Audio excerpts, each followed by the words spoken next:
too. At what point did you realize, like, damn, I kind of got to be entrepreneurial as a stand-up comedian? I got to understand business. That was around 2009, 2010.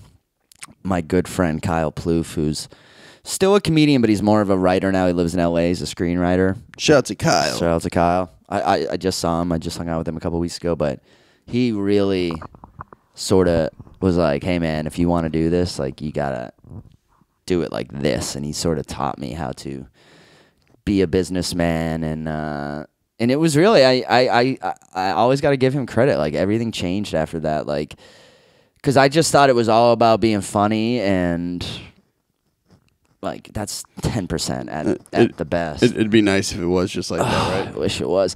Some guys, and everyone thinks they're this guy, 1 in every million guys get to be just funny, and they can be a complete prick, hard to work with, difficult, aloof. 1 in a million guys get to be like that. Dave Chappelle maybe is one of them.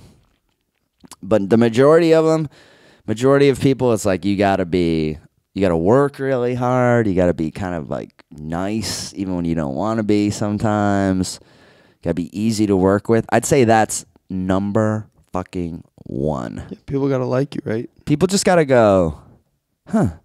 You know, like, I called Connor. He was there on time.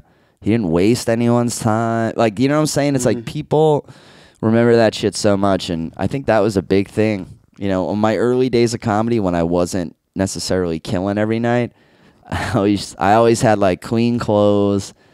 I did the time they told me to do, and I didn't like bug anybody. Did your job and left. Did my job, like, send a thank you note the next day, send a thank you email, whatever. And yeah, but Kyle Plouffe taught me how to, like, you know, send. I remember the best advice he gave me, and I try and pass this on. He was like, just do one thing every day to move your career forward.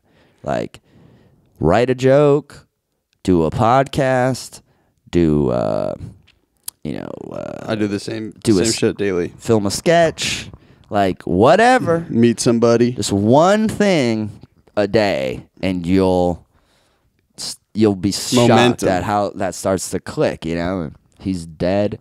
He was so right. And it was a time in my life where I was kind of doing a lot of changes anyway.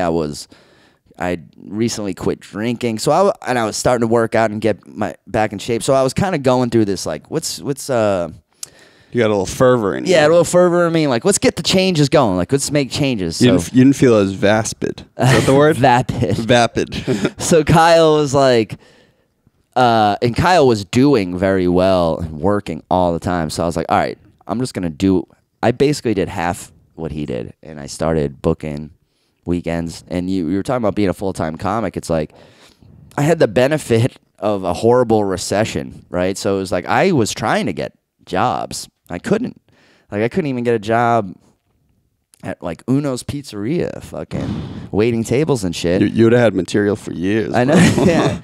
Clam chowder. Or Bertucci's. Whoa. So I was just like, well, nothing to do. Go hang out at the comedy club. Go like do open mics. And I started hosting. And then it was like I was hosting every weekend. And then it was, holy shit, I got, 50 weekends a year hosting.